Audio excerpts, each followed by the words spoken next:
Sveiki, aš esu Indrė Vareikytė, Europos ekonomikos ir socialinių reikalų komiteto narė.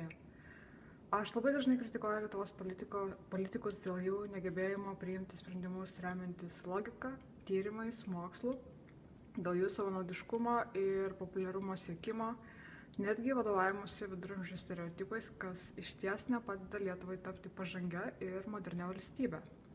Bet aš puikiai suprantu, kad vien kritikos nepakanka. Būtini konstruktyvūs pasiūlymai, būtina aktyviau dalyvauti visuomenės gyvenime, būtina nauja Lietuvos politikų karta.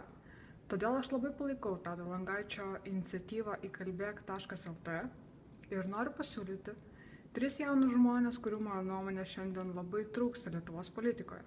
Tai jauni profesionalai, kurie dirba su regioninė jaunimo politika, ekonomika, finansais, ES klausimais ir lyčių lygybė. Taigi, Rasa Činčytė, Mariaus Skuodė ir Mantė Jurgutė, man atrodo, jums laikas į politiką.